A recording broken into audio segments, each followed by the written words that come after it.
छात्रों, राजा, किसान और नगर, इस विषय में हमने पहले कुछ वीडियो आपको डाले हैं और उस पर अपनी बात हुई कि इस पाठ में 600 ईसा पूर्व से 600 ईस्वी के बीच का राजनीतिक और आर्थिक इतिहास पढ़ेंगे। हमने टुकड़ों में उसके विभिन्न पार्ट में पढ़ा है। मौर्य साम्राज्य, उसके बाद गुप्त साम्राज्य, सातवाहनों के बारे में पढ़ा है, आपका महाजनपदों के बारे में पढ़ा है, मगध साम्राज्य कैसे विकसित हुआ इस विषय में पढ़ा है। लेकिन कभी कभी जब बड़ा प्रश्न, जब 8 अंक का प्रश्न आया तो एक बार आ गया 600 ईसा पूर्व से 600 ईस्वी के बीच भारत की राजनीतिक स्थिति का वर्णन करो। 8 अंक का प्रश्न है और राजनीतिक स्थिति का वर्णन आपने कहीं, अब सारा चैप्टर आपने पार्ट में पढ़ा है और कहीं आपने पूरा ये तो पढ़ा ही नहीं। पूरे पाठ का सार यदि राजनीतिक दृष्टि से आप लिखेंगे तब जाकर उस पर अभी आप, यदि आप प्रश्न करेंगे तो मैं उसका जवाब आपको बताऊंगा मैंने। और यदि कुछ बच्चों ने पढ़ लिया होगा तो उनसे वो व्हाट्सएप पर डालेंगे, अभी मुझे वो प्रश्न लिख कर डालेंगे, मैं उनके जवाब दूंगा। तो राजनीतिक इतिहास जब 600 ईसा पूर्व से 600 ईस्वी का, तो आपको महाजनपदों से शुरू करना है और गुप्त काल तक आपको लाना है, जिसमें महाजनपद, फिर मगध का उदय, मौर्य साम्राज्य, गुप्त साम्राज्य, सातवाहन और उनके बाद की जो स्थितियां हैं या बीच में जो कुछ रह गया उसके विषय में जो राजनीतिक स्थिति के 8 बिंदु आपको इसमें देने हैं, मैं आपको बताऊंगा। जब आप पूछेंगे, डिस्कस करेंगे, यदि आपने पहले लिखा है तो देख लें। चैप्टर को पूरा भी करेंगे। दूसरा प्रश्न इसी तरह का दूसरा और होता है, उसका जवाब भी मैं आपको बताऊंगा कि 600 ईसा पूर्व से 600 ईस्वी के बीच भारत की आर्थिक स्थिति की व्याख्या कीजिए या आर्थिक स्थिति का वर्णन कीजिए या आर्थिक स्थिति का विश्लेषण कीजिए। अब इन शब्दों का अंतर होता है, व्याख्या, विश्लेषण और वर्णन, और आपको संदर्भ सहित व्याख्या कीजिए। ये शब्दों का अंतर आपको समझना होगा जब क्लास में हम आई टू आई कांटेक्ट होगा तो इनके बारे में बात करेंगे। थोड़ा सा डाउट आपके कुछ बच्चों का था कि जी हम 11वीं में रहेंगे या 12वीं में रहेंगे। तो जल्दी रिजल्ट शायद अब वो मांगेंगे, 9 तारीख के बाद में आपका रिजल्ट का प्रोसेस शुरू होगा। जो अभी डेट तो नहीं बता सकते कोई क्या होगी क्योंकि कहीं भी तय नहीं है, लेकिन परिणाम जब आएगा तो कोई खास बात नहीं। इतिहास मैंने पहले आपको क्लास में बताया, 11वीं क्लास में आप विश्व इतिहास पढ़ रहे थे और यदि 12वीं में रहेंगे तो भारत का इतिहास पढ़ेंगे। लेकिन ऐसा नहीं है कि भारत का इतिहास विश्व इतिहास से अलग है, एक दूसरे से जुड़े हुए हैं। कैसे जुड़े हुए हैं, जो मैंने पिछले वीडियो में आपको एग्जाम्पल भी दिया है कुछ, और ज़रूरत होगी तो और एग्जाम्पल भी देंगे। जब आप 11वीं के इतिहास को अच्छी तरह से समझ लेंगे तो 12वीं का इतिहास पढ़ लेंगे। या यदि आप कह रहे हैं जी हम तो फेल हो जाएंगे, ऐसा नहीं है।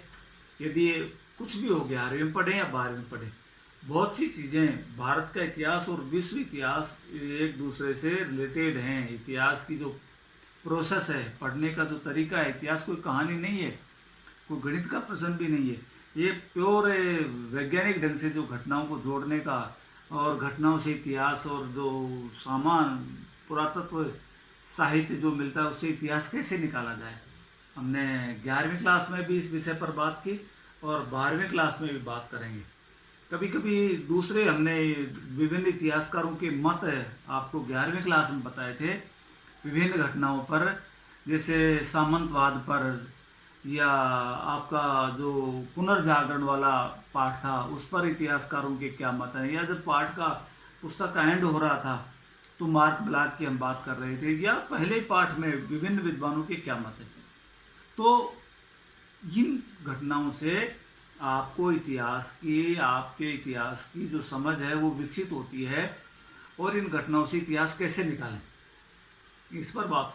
हम जो ये पाठ 12वीं क्लास का पढ़ रहे हैं ये भी ऐसा है, विभिन्न तरह के स्रोत हमें इतिहास की जानकारी के मिले हैं, और उन स्रोतों से, उन घटनाओं से, उन अभिलेखों से, सिक्कों से हम इतिहास कैसे कलेक्ट करके कैसे जोड़ रहे हैं, ये बात है। इसलिए इस विषय पर तो अभी हम चर्चा नहीं करेंगे जी, हम 11वीं में रहेंगे या 12वीं में रहेंगे, लेकिन कहीं भी रहें, इतिहास का पढ़ने का जो पद्धति है वो वैज्ञानिक ढंग से इतिहास पढ़ा जाता है, और बड़े वैज्ञानिक ढंग से आपका जो 11वीं का इतिहास की बुक लिखी है, बड़े वैज्ञानिक ढंग से लिखी हुई है। हमने जो बच्चे बहुत पहले से 11वीं में बैठे उनसे बात की थी, और जब 12वीं में बैठेंगे जो बच्चे, उनसे भी बात करेंगे कि इतिहास को बड़े वैज्ञानिक ढंग से निकाल कर लिखा जाता है, और हम भी स्टेप बाय स्टेप उसको पढ़ेंगे।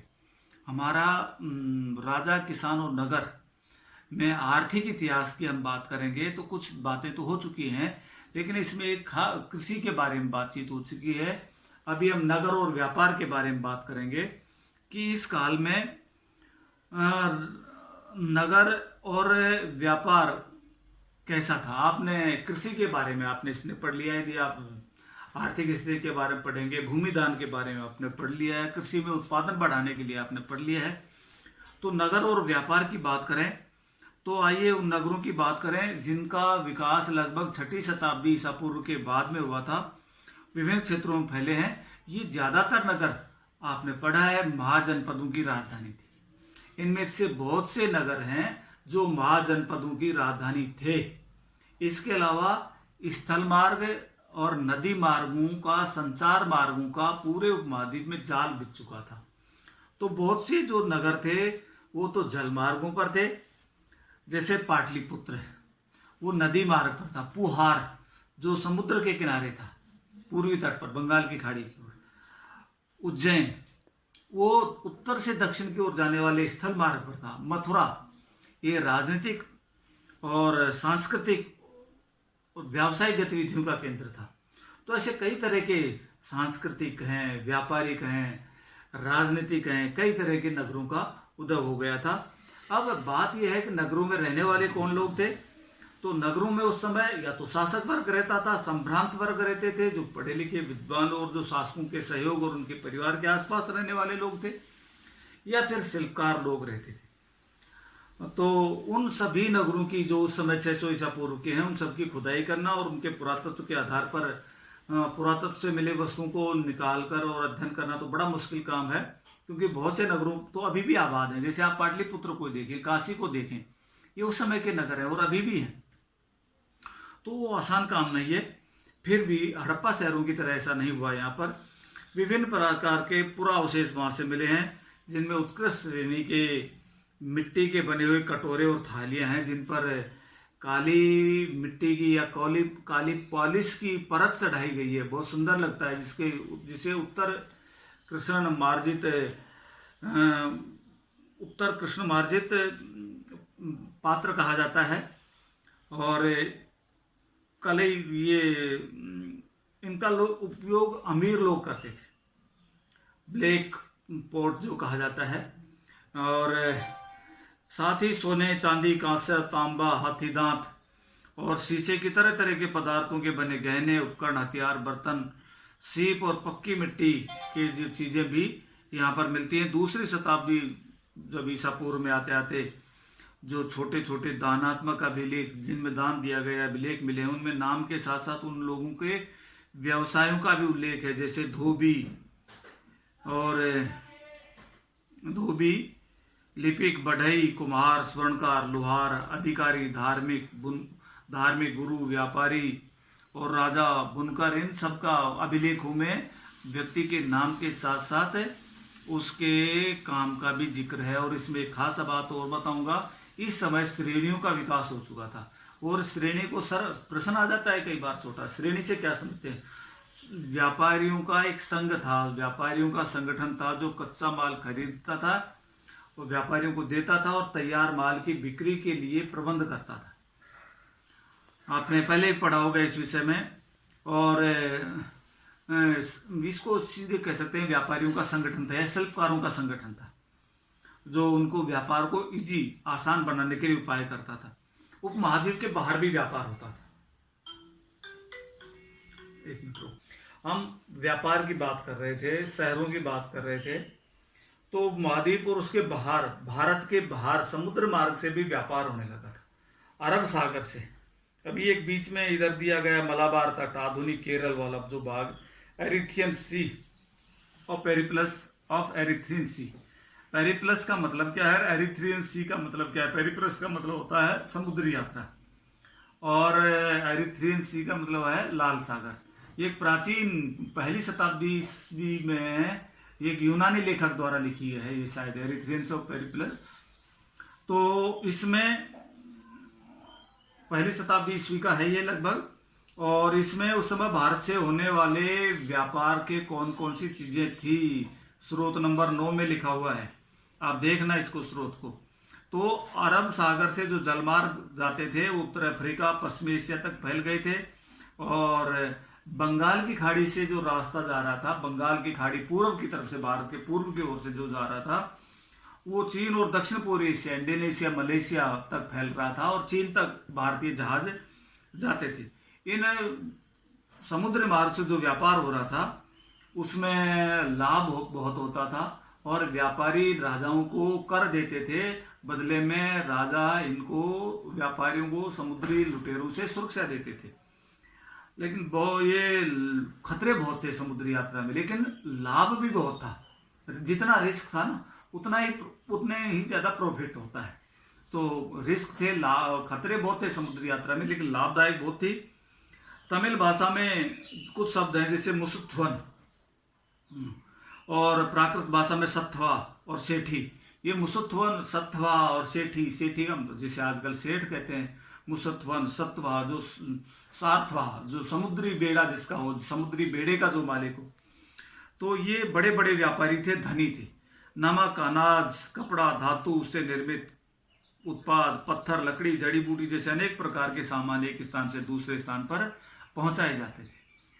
और भारतीय जो मसाले थे, कपड़े थे, जड़ी बूटियां थी, इनकी विदेशों में भारी मांग थी, और संभवतः ये भूमध्य सागर के रास्ते यूरोप तक पहुंचाए जाते थे।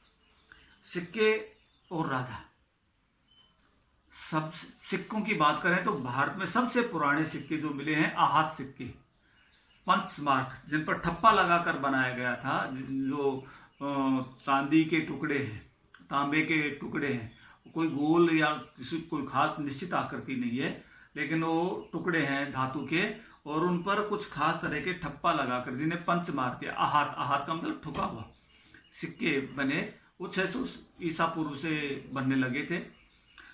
इन सबको जो चिन्ह बने हुए हैं, इन सबको जोड़कर अध्ययन करके मौर्य साम्राज्य से और उससे पहले से इनको जोड़ने का प्रयास किया गया है।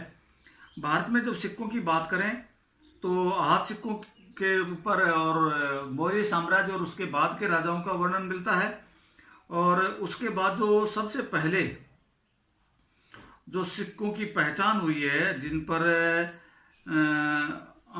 ये कह सकते हैं कि जिन पर राजा की प्रतिमा लगी हुई है, जिन पर कुछ लिखा हुआ है, राजा का नाम लिखा हुआ है, वो इंडो यूनानी शासकों को, हिंदी यूनानी शासकों ने दूसरी शताब्दी ईसा पूर्व जारी किए थे। इसके अलावा बहुत से व्यापारी, धनी वर्गों ने, राजाओं ने बहुत तरह के सिक्के जारी किए। पहली बात इससे पहले बात हुई कि सबसे पहले सोने के सिक्के जारी करने वाले कुषाण शासक थे, जो पहली शताब्दी ईसा पूर्व से पहली शताब्दी ईस्वी तक के थे। इसके अलावा योधेय शासकों ने उत्तर भारत में भारी मात्रा में सिक्के जारी किए, और दक्षिण भारत में बड़ी मात्रा में रोमन साम्राज्य के सिक्के, रोमन सिक्के मिले। आपने 11वीं क्लास में पढ़ा है कि रोम का व्यापार भारत से होता था, और रोम में सोने के बहुत सिक्के थे, तो बड़ी मात्रा में रोमन सिक्के भारत, क्योंकि भारत रोम साम्राज्य का भाग नहीं था, और इतने बड़ी मात्रा में सिक्के पाना एक बड़ी ये इस बात का प्रतीक है कि भारत से व्यापार होता था। और व्यापार में बहुत सी चीजें मिली। ये सिक्के जो थे हजारों की मात्रा में मिले। इसके अलावा अभी तक जो सिक्के मिले उनमें सबसे भव्य और शानदार जो सिक्के मिले हैं वो गुप्त शासकों के सिक्के हैं। मैंने गुप्त साम्राज्य के बारे में, जो 4वीं शताब्दी ईस्वी और उसके बाद में विकसित हुआ, सोने के सिक्के और उन पर राजाओं की प्रतिमा छपी हुई, अभिलेख लिखे हुए हैं, ये सबसे सुंदर सिक्के, शुद्ध सोने के सिक्के मिले हैं। इसके अलावा मैंने बताया 6ठी शताब्दी ईसा पूर्व के ईस्वी के आसपास उत्तर भारत में पंजाब के क्षेत्र में योधेय शासकों ने भी सिक्के जारी किए।